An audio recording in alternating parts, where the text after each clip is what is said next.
There are other tabs at the top for charts, statistics, and other information. I will cover in an advanced form of stock analysis in another video. Until that video, I do want to glance at just a few items on the statistics, particularly the PEG ratio, PEG, and enterprise value, or EV. Hey Finance in 5 viewers, it's Adam Myers back in the office for 2 quick tips for analyzing stocks. Both of these are covered in our video for valuations.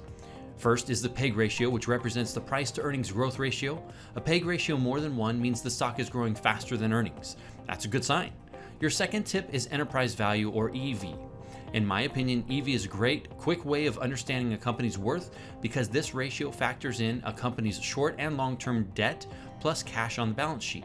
The EV ratio is also known as the takeout price someone would have to pay if they wanted to buy the company.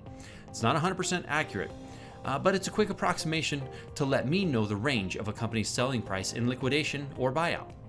What isn't on the balance sheet is the intangibles and unknowns. They can radically alter a company's value. One example of skewing would be a cigarette company that was facing a lawsuit. The outcome, when intangibles are factored in, could be billions of dollars because they're part of current balance sheet for debt. But the possibility of losing had to be factored into the value I might be willing to pay today for a stock that might be negatively affected tomorrow. So EV value with a twist.